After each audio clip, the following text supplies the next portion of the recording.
मित्रांनो नमस्कार. मी डॉक्टर शैलेंद्र देवळाणकर.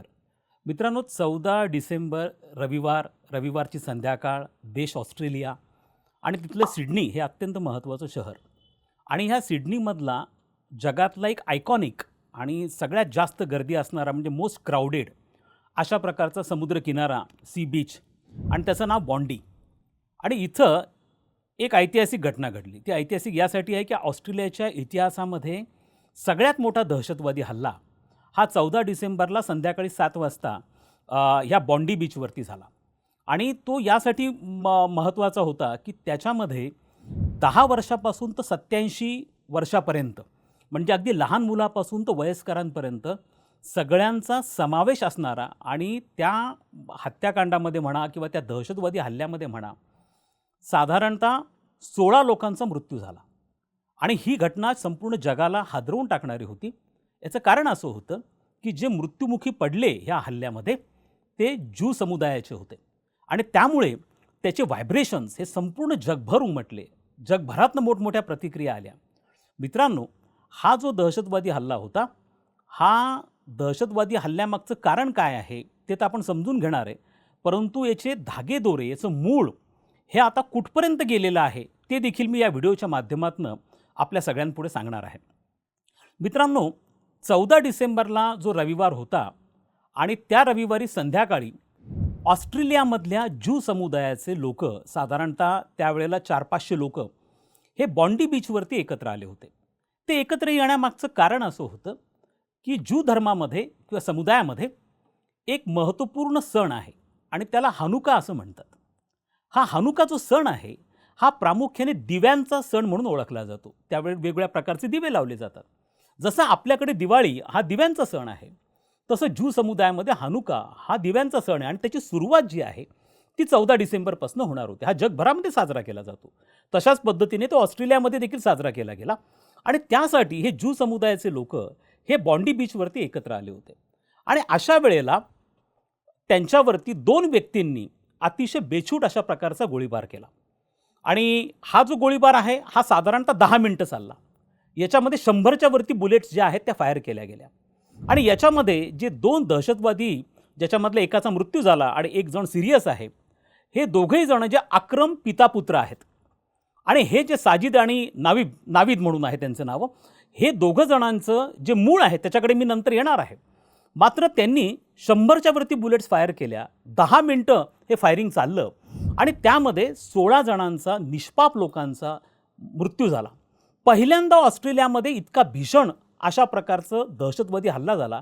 यापूर्वी 30 वर्षांपूर्वी म्हणजे 1996ला अशा प्रकारचा दहशतवादी हल्ला हा ऑस्ट्रेलियामध्ये झाला होता.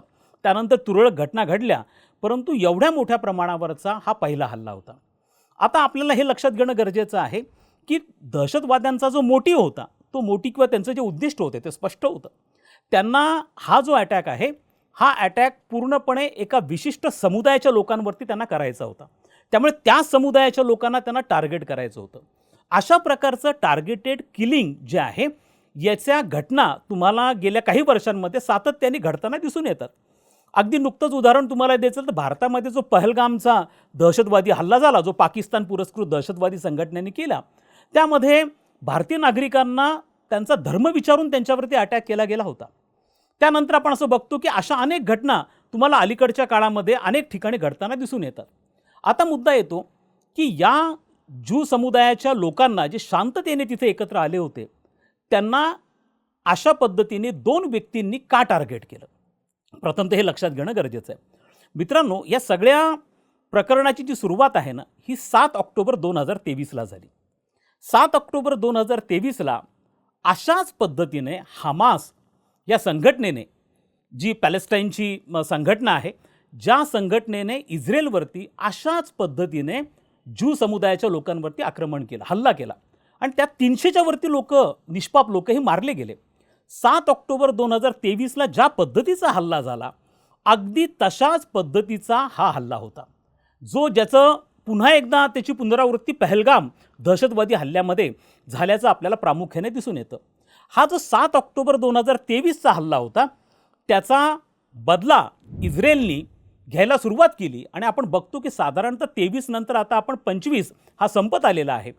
या 2 वर्षांमध्ये ज्या पद्धतीचं रिटॅलिएशन म्हणा किंवा प्रतिवार हा इस्रायलकडनं पॅलेस्टाईनवरती केला गेला आणि हमासचे जे सगळे केंद्र होते, मग ती इराणमध्ये असतील, ते साऊथ लेबननमध्ये असतील, या सगळ्या ठिकाणी ज्या पद्धतीचे अटॅक्स इस्रायलकडनं केले गेले आणि त्याच्यामधनं मोठ्या प्रमाणावरती पॅलेस्टाईन नागरिक आणि इव्हन लहान मुलं देखील मृत्यू पावल्याच्या घटना आणि बातम्या ह्या समोर आल्या.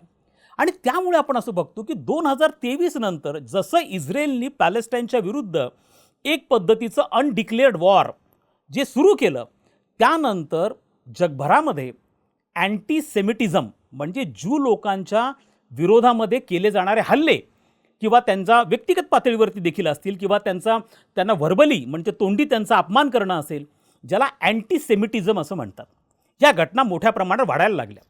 मित्रांनो, तुम्हाला मी सांगतो, अमेरिका ह्या देशामध्ये म्हणजे जर तुम्ही बघितलं तर जगभरामध्ये ज्यूंची जी लोकसंख्या आहे ही साधारणतः 1.5 कोटींच्या आसपास जगभरामध्ये ज्यू लोक आहेत. त्याच्यामध्ये सगळ्यात जास्त ज्यू लोकांचं कॉन्सन्ट्रेशन ऑब्व्हियसली इस्रायलमध्ये आहे, हा त्यांचा देशच आहे. त्याच्यानंतर साधारणतः 60 लाख ज्यू हे अमेरिकेमध्ये राहतात, नंबर 2ला ते अमेरिकेमध्ये आहेत आणि त्यानंतर मग युरोपियन देशांमध्ये आहेत. पण ऑस्ट्रेलियामध्ये त्यांचं सायझेबल पॉप्युलेशन आहे. साधारणतः ऑस्ट्रेलियामध्ये 1 लाख ज्यू राहतात. भारतामध्ये देखील साधारणतः 5-6 हजार ज्यूज यांचं वास्तव्य भारतामध्ये देखील आहे. आता आपल्याला प्रामुख्याने लक्षात घेतलं पाहिजे आहे की जसं इस्रायलनी पॅलेस्टाईनच्या विरुद्ध ॲक्शन सुरू केली, हमासच्या विरुद्ध ॲक्शन सुरू केली 2023च्या दहशतवादी हल्ल्यानंतर, त्यानंतर एकट्या अमेरिकेमध्ये सेमिनिझमच्या साधारणतः 3000 घटना घडल्या, ज्यामध्ये ज्यू लोकांना टार्गेट केलं गेलं. वेगवेगळ्या पद्धतीने असेल, त्यांच्या इव्हन युनिव्हर्सिटीजमध्ये, स्कूल्समध्ये देखील ज्यू मुलांवरती अशा स्वरूपाचे व्हर्बल अटॅक्स असतील किंवा फिजिकल अटॅक्ससुद्धा केले गेले. एकट्या ऑस्ट्रेलियामध्ये मागच्या वर्षी अशा साधारणतः 1800 घटना घडल्या. त्यामुळे याच्यामध्ये आपल्याला हे दिसून येते की हा जो हल्ला होता, या हल्ल्यामागचं मुख्य मोटिव्ह म्हणजे त्याच्या संदर्भातली आता इन्क्वायरी, इन्व्हेस्टिगेशन हे चालू आहे. पण प्रायमा फेसी त्याच्या मागचं जे मोटिव्ह दिसून येतं, हे प्रामुख्याने इस्रायलनी पॅलेस्टाईनच्या विरुद्ध जी मिलिटरी ॲक्शन सुरू केलेली आहे, त्या मिलिटरी ॲक्शनचा सूड घेणं आणि त्यासाठी टार्गेटेड किलिंग करणं, हा त्याच्यातला मेन भाग आपल्याला प्रामुख्याने दिसून येतो. आणि जशा घटना आता इतर ठिकाणी घडत आहेत, त्या या ठिकाणी घडत आहेत आणि म्हणून ज्यू लोकांचा अत्यंत महत्त्वाचा सण या ठिकाणी टार्गेट केला गेला आणि त्यांना मारलं गेलं. आता हे जे अटॅक करणारे होते त्या मुद्द्याकडे आपण येऊ. हे तो पिता पुत्र जे होते, याच्यातला जो पिता आहे हा 1998मध्ये शिक्षणासाठी ऑस्ट्रेलियाला गेला होता आणि त्या ठिकाणी गेल्यानंतर त्याला वर्किंग व्हिसा मिळाला. नंतर तो ऑस्ट्रेलियाचा नागरिक बनला आणि विशेष म्हणजे याच्याकडे गन लायसन आहे आणि ह्या गन लायसनच्या माध्यमातून त्याला 6 बंदुका त्याच्या कस्टडीमध्ये होत्या. त्यानंतर त्याच्या मुलाचा जन्म झाला, त्याची अपब्रिंगिंग त्याच ठिकाणी झाली.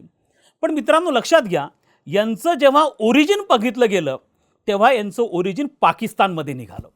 हा जो ड्रायव्हर होता पिता त्याचा, त्यांनी जेव्हा ड्रायव्हिंगचं लायसन काढलं त्यावेळेला त्यांनी जी जर्सी घातलेली होती त्या जर्सीवरती पाकिस्तान लिहिलेलं होतं. त्यामुळे यांचे धागेदोरे जे आहेत हे पाकिस्तानपर्यंत जाऊन पोहोचता, हा अतिशय महत्त्वाचा आणि कळीचा मुद्दा आहे. हे प्रामुख्याने आपण लक्षात घेणं गरजेचं आहे. त्यामुळे अनेक बाबी ह्या चर्चेला आलेल्या आहेत. त्या कोणत्या बाबी चर्चेला आल्या त्याच्याकडे आपण नक्कीच येणार आहोत. त्यामुळे पहिला प्रश्न हा निर्माण होतो की ह्या ज्या वेस्टर्न सोसायटीज आहेत, अमेरिकाने आता खूप स्ट्रिक्ट पॉलिसीज केल्या आहेत, पण विशेष करून वेस्टर्न युरोपियन जे देश आहेत आणि त्यांच्या ज्या इमिग्रेशनच्या पॉलिसीज आहेत आणि त्यांच्या दृष्टिकोनातून मग त्यांची जी ओपन सोसायटी, मल्टीकल्चरलिझम आणि त्याच्या अंतर्गत मोठ्या प्रमाणावरती ते जे इमिग्रंट्सला स्वीकारता आहेत आणि नंतर ह्या इमिग्रंट्स लोकांचं, सगळ्यांचंच नाही पण त्याबदले काही जणांचं रॅडिकलायझेशन होतं आहे आणि मग अशा प्रकारचे अटॅक्स होतात, ज्याला लोन उल्फ अटॅक असं म्हणतात. म्हणजे याच्यासाठी खूप मोठ्या प्रमाणात दहशतवाद्यांची इन्व्हॉल्वमेंटची गरज नसती. एकच व्यक्ती असतो जो सोशल मीडियाच्या माध्यमातून त्याचं रॅडिकलायझेशन होतं आणि मग त्याच्या माध्यमातून अशा प्रकारचे कृत्य घडून येतात. अशा अनेक घटना गेल्या 2 दशकांमध्ये युरोपियन सोसायटीमध्ये, जसं चार्ली हेब्दोचा प्रकार असेल, अशा प्रकारचे लोन उल्फ अटॅक अनेक युरोपियन देशांमध्ये झालेले आहेत. त्यामुळे तुम्ही ज्या वेळेला इमिग्रंट्स म्हणून स्वीकारता तेव्हा त्यांची अत्यंत कडक स्क्रुटिनी झाली पाहिजे आहे, हा त्याच्यातला मुद्दा. दुसरं गन लॉजच्या बाबतीमध्ये की तुम्ही जेव्हा गन लायसन्स देतात त्यावेळेला त्याची कशा पद्धतीची स्क्रुटिनी केली पाहिजे आहे. आता ऑस्ट्रेलियाचे पंतप्रधान अल्बनीजनी सांगितले की आम्ही आता खूप स्ट्रिक्ट ह्या सगळ्या गोष्टी करू. परंतु याच्यामध्ये कळीचा मुद्दा हा पुन्हा एकदा फ्रीडम ऑफ एक्सप्रेशन आणि ह्या सगळ्याच्या माध्यमातून इमिग्रंट्सला तुम्ही ज्या पद्धतीच्या फॅसिलिटीज देता आहात, हा सगळ्यात कळीचा प्रश्न आहे. महत्त्वाची बाब मित्रांनो लक्षात घ्या, साधारणतः 4 महिन्यापूर्वी इस्रायलचे पंतप्रधान बेंजामिन नेतन्याहू यांनी एक पत्र ऑस्ट्रेलियाच्या पंतप्रधानांना लिहिलं आणि त्यांनी सांगितलं की बघा, तुमची ह्या ज्या सगळ्या इमिग्रंट्स लोकांना, त्यांनी ॲपिजमेंट हा शब्द वापरला की तुम्ही जे ॲपीज करता आहात आणि तुमच्या ह्याच्यामुळे तिथं आमच्या ज्यू कम्युनिटीच्या लोकांवरती हल्ले होत आहेत, हे अत्यंत निषेधार्ह अशा स्वरूपाचं आहे, त्यामुळे तुम्ही ॲक्शन घेतली पाहिजे आहे. परंतु लक्षात घ्या मित्रांनो, ऑस्ट्रेलियन सरकारने या संदर्भामध्ये कसलीही ॲक्शन घेतली नाही. किंबहुना त्यांनी एक पद्धतीची त्याला सूट दिली, खुली सूट दिली आणि त्याचा परिणाम तुम्हाला 14 डिसेंबरला काय झालं याकडे दिसून येतो. आता बघा, हे साधारणतः अशा पद्धतीने वेस्टर्न स्कॉलर्स आर्ग्युमेंट करतात की ह्या दहशतवादी संघटना ह्या थर्ड वर्ल्ड कंट्रीजमध्ये, गरीब देशांमध्ये ह्या सगळ्या होत आहेत आणि त्यामुळे हा त्या लोकांचा प्रश्न आहे. इव्हन अमेरिकासुद्धा पाकिस्तान पुरस्कृत दहशतवादाला स्थानिक पातळीवरचा दहशतवाद, रिजनल टेररिझम म्हणून अनेकदा संबोधताना आपल्याला दिसून येतो. पण आता या देशांना ही गोष्ट लक्षात ठेवणं अत्यंत गरजेचं आहे की दहशतवाद हा संपूर्ण जगभर पसरलेला आहे आणि कोणताही देश हा त्याच्यापासून मुक्त नाही आहे. त्यामुळे या देशांनी या बाबतीमध्ये येत्या काळामध्ये काळजी घेणं गरजेचं आहे. आता मी ऑस्ट्रेलियाच्या बाबतीमध्ये तुम्हाला आणखीन एक मजेशीर बाब सांगतो. ऑस्ट्रेलिया एका अशा संघटनेचा सदस्य आहे ज्याला 5 आईज इंटेलिजन्स असं म्हणतात. आता हे 5 आईज इंटेलिजन्स काय प्रकार आहे? तर 5 आईज इंटेलिजन्स ही जगातली सगळ्यात जुनी गुप्तहेर संघटना आहे आणि ह्या गुप्तहेर संघटनेमध्ये 5 सदस्य देश आहेत. याच्यात अमेरिका आहे, याच्यात इंग्लंड आहे, याच्यामध्ये ऑस्ट्रेलिया आहे, याच्यामध्ये कॅनडा आहे आणि याच्यामध्ये न्यूझीलंड आहे. हे 5 देश त्याचे सदस्य आहेत. आता हे देश सातत्याने एकमेकांना इन्फॉर्मेशन शेअर करत असतात आणि जगातली सगळ्यात ॲक्टिव्ह, ज्याच्यामध्ये सगळ्यात, ज्याला आपण असं म्हणू की ज्याचं रिझल्ट्स खूप चांगले आहेत, अशा प्रकारची 5 आई इंटेलिजन्स जी कोल्ड वॉरच्या काळामध्ये प्रामुख्याने सुरू झाली, शीतयुद्धाच्या काळामध्ये, आणि जी चालू आहे. बघा तुम्ही आता की ऑस्ट्रेलियाचा मेंबर आहे, असं असूनही इंग्लंड असेल, अमेरिका असेल, कॅनडा असेल, न्यूझीलंड असेल, हे कोणीही तुम्हाला अशा प्रकारची इंटेलिजन्स इनपुट देऊ शकले नाहीत. खरं तर ही जी संघटना आहे ना, ही प्रामुख्याने टेलिफोनिक कन्व्हर्सेशन असतील किंवा सोशल मीडिया थ्रू जे मेसेजेस कम्युनिकेट होतात त्याच्यावरती व्यवस्थितपणे वॉच ठेवते. आणि बघा, या संघटनेची हिपोक्रसी म्हणा किंवा त्याचा विरोधाभास बघा, त्या कॅनडामध्ये तो निज्जर नावाचा एक प्लंबर किंवा इलेक्ट्रिशियन, त्याचा जी हत्या झाली, त्याच्यामध्ये भारताचा हात आहे अशा प्रकारचे इंटेलिजन्स रिपोर्ट देणारी हीच ती संघटना 5 आई. मग जर तुमचा इंटेलिजन्स एवढा ॲक्टिव्ह आहे तर तुम्ही ऑस्ट्रेलियामध्ये हा जो मॅसॅकर झाला, हा जो दहशतवादी हल्ला झाला, याचे इंटेलिजन्स रिपोर्ट तुम्हाला का नाही घेता आले? त्यामुळे ही बाबसुद्धा आपल्याला लक्षात ठेवणं गरजेचं आहे की अशा वेळेला ह्या सगळ्या वेस्टर्न कंट्रीजनी, इव्हन ऑस्ट्रेलियानी या सगळ्या बाबतीमध्ये इंट्रोस्पेक्शन करणं गरजेचं आहे. आता मी कळीच्या मुद्द्याकडे येतो आणि तो कळीचा मुद्दा आपण सगळ्यांनी गांभीर्याने लक्षात घेणं गरजेचं आहे की याचे धागेदोरे जे आहेत हे पाकिस्तानपर्यंत जातात आणि याच्यातला जो ज्यामध्ये आणि ज्याच्याकडे सगळं जगाने गांभीर्याने लक्ष देणं गरजेचं आहे. मित्रांनो, साधारणतः गेल्या 3 दशकामधल्या जर आपण मेजर टेरर अटॅक्स जगामधले पाहिले तर त्याचा प्रत्यक्ष अप्रत्यक्ष संबंध जगामधल्या एकमेव देशाबरोबर येतो आणि तो देश आहे पाकिस्तान. 1993ला विश्व व्यापार केंद्र जे आहे अमेरिकेमधलं, त्याच्यावरती पहिला टेरर अटॅक झाला. पहिला टेरर अटॅक. खरं तर त्याच वेळेला त्यांना ते उद्ध्वस्त करायचं होतं, परंतु तो टेरर अटॅक जो आहे तो अयशस्वी ठरला आणि त्याच्यातला जो मेन मास्टर माइंड आहे तो नंतर पळून पाकिस्तानला गेला आणि त्याला पकडण्यात आलं. त्यामुळे त्याचा 1993ला पाकिस्तानची इन्व्हॉल्वमेंट ही त्याच्यात सिद्ध झाली.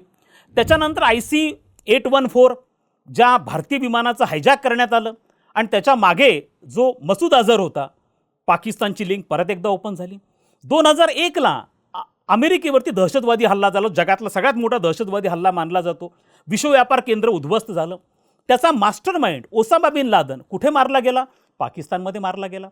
2005ला लंडनच्या म्हणजे इंग्लंडच्या इतिहासामधला सगळ्यात मोठा टेरर अटॅक हा लंडनमध्ये झाला. त्याचे जे 5 कल्प्रिट होते किंवा दहशतवादी होते हे पाकिस्तान ओरिजिनमधले होते. त्यामुळे तुम्ही बघत असाल की ह्या ज्या सिरीज ऑफ इव्हेंट्स तुम्हाला दिसून येत आहेत, आता हा पहलगामचा अटॅक झाला, दिल्ली ब्लास्ट झाला, या सगळ्यांच्या सुया ज्या जात आहेत ह्या शेवटी पाकिस्तानकडे जात आहेत. मित्रांनो, जगातल्या ज्या प्रमुख दहशतवादी संघटना आहेत त्यापैकी जवळपास 70% दहशतवादी संघटनांची मुख्यालय पाकिस्तानमध्ये आहेत. आणि पाकिस्तान त्यांना केवळ ट्रेनिंग देत नाही, तर त्यांना फिनान्शियल सपोर्ट असेल, मोरल सपोर्ट असेल, अशा पद्धतीने देतो. आता ह्या दहशतवादी संघटना ज्या आहेत या जरी पाकिस्तानमधल्या लोकल संघटना असल्या, म्हणजे जैश ए मोहम्मद असेल, लष्कर ए तैयबा असेल, तरी ह्या ऑर्गॅनिकली लिंक्ड असतात आंतरराष्ट्रीय दहशतवादी संघटनांबरोबर. मग तो अल-कायदा असेल, आयसिस असेल, even Taliban for that matter. आता हे सगळे एखाद्या बहुराष्ट्रीय कंपन्यांसारखे काम करतात. जसं बहुराष्ट्रीय कंपन्यांच्या ब्रँचेस अनेक देशांमध्ये असतात, तशा ह्या आंतरराष्ट्रीय दहशतवादी संघटनांच्या ब्रँचेस अनेक देशांमध्ये असतात. आणि मग ते आपले जे फायटर्स आहेत, फिदाईन ज्यांना म्हटलं जातं, त्यांना विशिष्ट देशामध्ये पाठवतात आणि तिथलं काम संपलं की मग त्यांचं ट्रान्सफर परत इतर देशांमध्ये केली जाते. आणि हे अत्यंत सिस्टमॅटिकली गेल्या 3 दशकांपासून पाकिस्तानची गुप्तहेर संघटना ISI करते. आणि याची सगळ्यांची कल्पना पूर्णतः अमेरिकेला आहे. आता बघा, मजेची बाब अशी आहे की या अमेरिकेला हे सगळं माहिती असूनही याच अमेरिकेच्या दबावाखाली, नेतृत्वाखाली, प्रभावाखाली असणारी IMF, इंटरनॅशनल मॉनिटरी फंड, जी अनेक देशांना वित्तीय कर्ज देते, लोन देते, यांनी आत्तापर्यंत 14 वेळा या पाकिस्तानला बेलआउट पॅकेज दिलं. म्हणजे हा पाकिस्तान बँकरप्ट व्हायला आला होता, त्याला वाचवलं कोणी? तर IMFनी वाचवलं. ही IMF कोणाची प्रभावाखाली? तर अमेरिकेच्या प्रभावाखाली आहे. वर्ल्ड बँक कोणाच्या प्रभावाखाली? अमेरिकेच्या प्रभावाखाली आहे. कारण प्रचंड पैसा इन्फ्यूज अमेरिका तिथं करत असतो.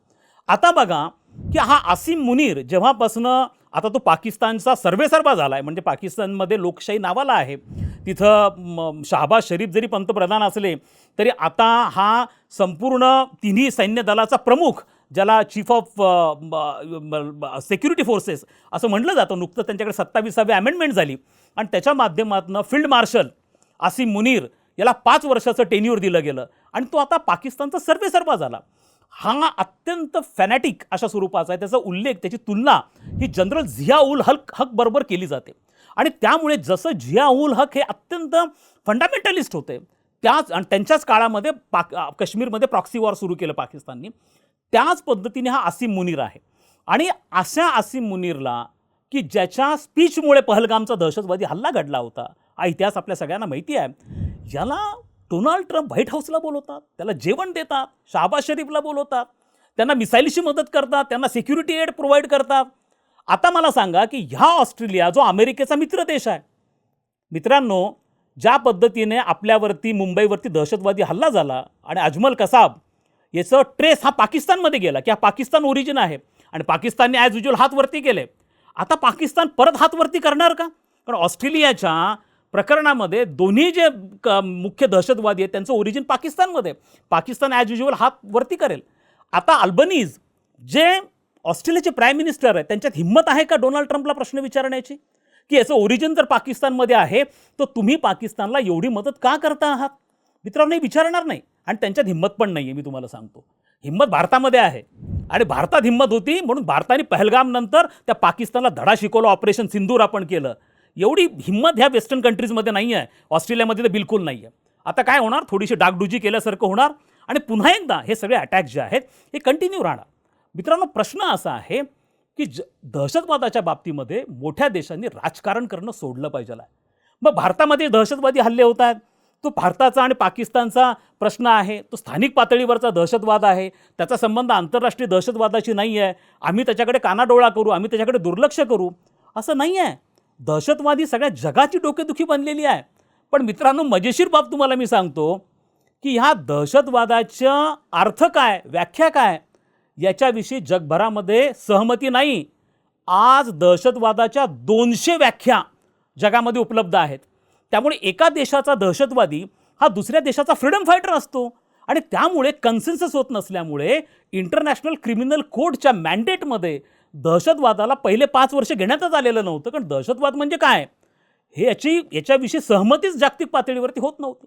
आणि त्यामुळे मोठे देश आपल्या अल्पकालीन उद्दिष्टांसाठी, स्वार्थासाठी पाकिस्तानसारख्या देशाला हाताशी पकडतात आणि त्याच्यामुळे जगभरामध्ये हा प्रकार होतो. मला असं वाटतं की मोठ्या देशांनी हा जो आहे, हा वेकनिंग कॉल आहे, ऑस्ट्रेलियामधला अटॅक जो आहे, सगळ्यांनी या बाबतीमध्ये सहमती विकसित करणं, ज्याला मोबिलायझिंग कन्सेन्सस असं म्हणतात, हे करणं अत्यंत गरजेचं आहे. आणि याच्यामध्ये राजकारण करणं सोडून दहशतवाद हा जो नॉन स्टेट ॲक्टर ज्याला म्हणून संबोधलं जातं, सर्व स्टेट ॲक्टर्सनी एकत्र येणं आणि ह्या नॉन स्टेट ॲक्टरचा विरोध करणं. त्यामुळे भारतामधला दहशतवादी हल्ला झाला तर तुम्ही त्याच्याकडे दुर्लक्ष करायचं आणि मात्र बाकी हल्ल्यांविषयी चर्चा करायची, यांनी होणार नाही. ही जागतिक समस्या आहे आणि याचं निराकरण जगातल्या सगळ्या देशांना एकत्र येऊनच करावं लागणार.